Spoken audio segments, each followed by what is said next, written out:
experience of leaving the Mormon Church, it was definitely subtle. I did not officially want to leave the church and resign. It just several incidences happened over and over again that it just led me to make the decision to write a letter to the local ward telling them to take me off the membership list. So this is how it happened.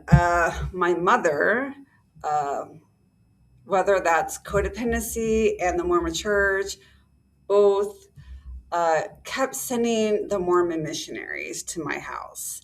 And I feel bad for these guys. I mean, these are 18, 19-year-old kids. I mean, give them 10 years and they're not going to be part of the church. So I definitely feel compassion for them. So I was never rude to them coming to my home, uh, but it was still annoying. So when I went to college in Eugene, Oregon, the knock at the door, the missionaries were like, Sister Woodland. And I'm like, oh, anybody that calls you sister is Mormon. So I was like, thank you for coming, but I'm not interested. I graduate with my bachelor's. I'm living with I had a girlfriend for a couple of years in Idaho, and then I moved to Washington. I was living by myself in Everett. And once again, the missionaries come to my door and like, Sister Woodland, we'd like to talk to you about the church. So I'm like, no, they go away. And I went home to Texas, my childhood home, and for Christmas, and I'm like, Mom, stop sending the missionaries to my home. And she denies it. She lies. Uh, so fast forward to living with my current with my he was my he wasn't my husband at the time, but it was, I don't know, 7 years ago. That it's Western Washington, so it gets dark really early, like 4 o'clock, and it's rainy in the winter, and everybody like hibernates during this time. So the missionaries came to my house a couple times. But the first time they came to my house, I said, leave, I'm not interested.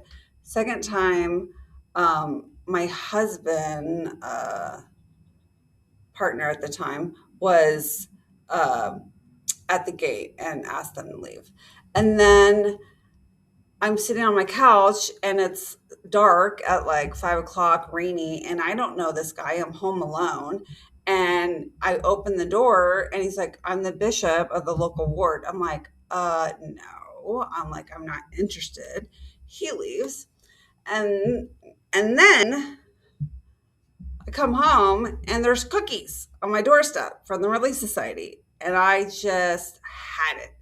I wrote a letter. I said, if you come to my home one more time, I'm going to take legal action. And then that was it. I haven't seen them again. So I got a letter maybe a couple months later that from Salt Lake saying that my name was removed from the membership list. And even that happening, it being like really official, it was basically setting a boundary, a firmer boundary with my parents, that maybe now they'll get it, because they were not honoring my wishes. And with them being in Texas and me in Washington, I needed physical distance from them. My mother would just show up at my brother's home, and it's just poor boundaries. So it's very challenging, for them to get on a plane and come here 1,500 miles away. So the physical distance was nice, but I was still having a hard time cutting the emotional ties. And I'm setting these boundaries, these rules, and they're just trampling all over them. So that was basically the last time my Mom, talk to me about the church. They don't talk about it anymore. Trying to bring me back into the fold.